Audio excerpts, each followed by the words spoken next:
everyone, Tori the Crafty Girl here, and today I'm going to show you the easiest method for color changes using your circular knitting machine. Now there are a ton of different methods for changing colors with your circular knitting machine out there, but this one is the easiest, and I will tell you it works just as well as any of those other methods. This method in particular is in regards to changing the actual color with your machine and preventing the jogging that occurs when you do those color changes.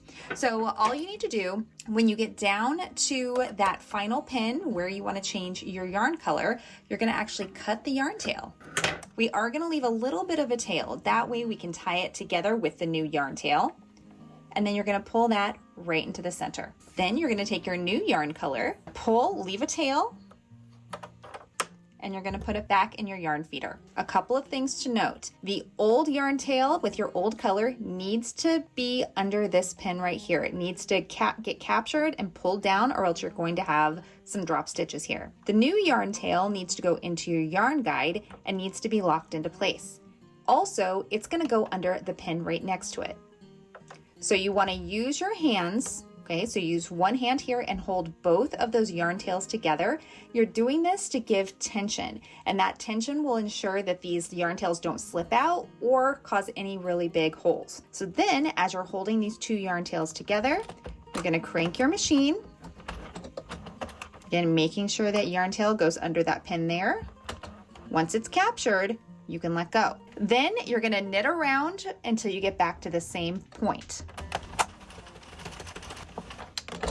Now make sure that both of these drop down and the yarn continues to be taken down by those pins.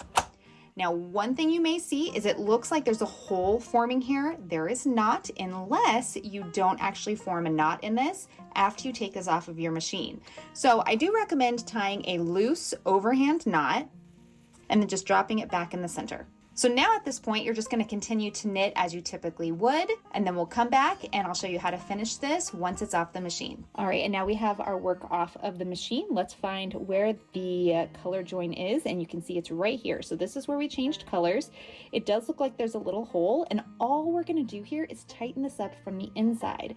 So you'll see that it kind of looks, it's a little jogged. It doesn't look quite even. Again, no special tools required.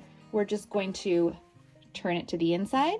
There's that little overhand knot we made to keep it in place, and we're going to pull it just a little bit. Okay, so we're not going to tie it off yet. We're going to pull it, and then we're going to go back to the other side and see how it looks. I'm not quite happy with that. I do want to go a little bit tighter, so we'll pull a little bit tighter there. There we go. Now look at that. This is where that color change is, and you can't even tell.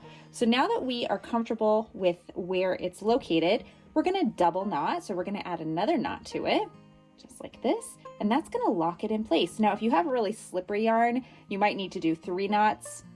This is slippery yarn, and here we go. Here is where our color changes, and it's almost not even noticeable with this project. So that is the easiest way to change color with your circular knitting machine.